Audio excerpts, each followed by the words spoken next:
Stop procrastination. Start studying today. Now is the time.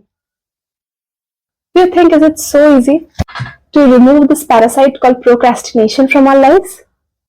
Hi everyone, I'm Dr. Shomlina. I'm a radiology resident and I try to make medically relevant videos. Today, let's try and understand a term that we use very casually to address ourselves or our friends whenever we have the tendency to pile up our works for the very end.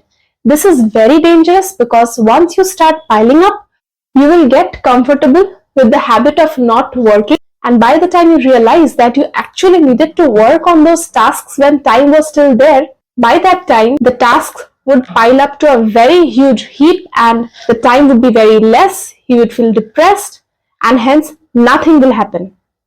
Even I had faced a rough patch during my NEET PG preparation where I kept on procrastinating all my studies, not just studies, all the other activities. I kept procrastinating, keeping them aside until I realized whatever I was doing was leading only to my downfall.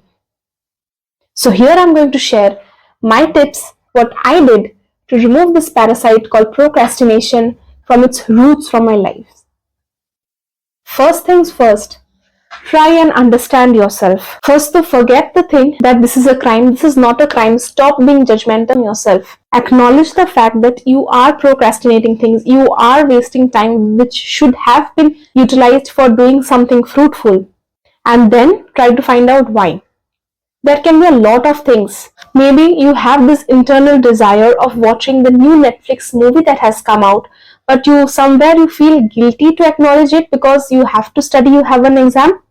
Don't feel guilty. If you think you can cover up the syllabus in time, first watch the movie and then sit for studying, because if you do not watch the movie, your mind will not be able to concentrate because it will always be in a state of conflict.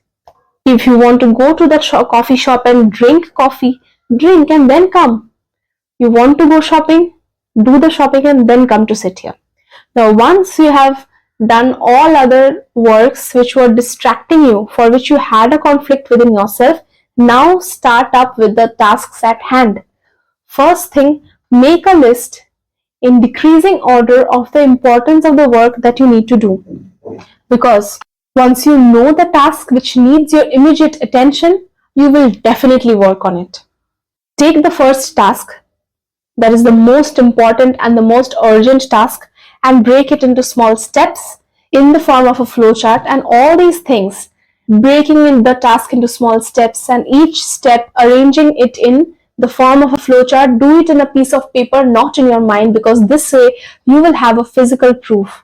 Once you're done with that, take that first small step and give yourself an achievable time period for completing it. And whenever you complete this small step, give yourself a small reward. And when you complete the entire task, give yourself a bigger reward. This helps to prevent burnout and our brain is re-energized for the next task at hand. Suppose you're following this strategy and still things are not working. Ask yourself, are you being true to yourself? I don't think so. Next thing to do is be honest to yourself and then repeat the process again. I'm sure you'll get benefited. What were your techniques to fight with procrastination? Do comment below. Till then, bye-bye. Wait for my next video.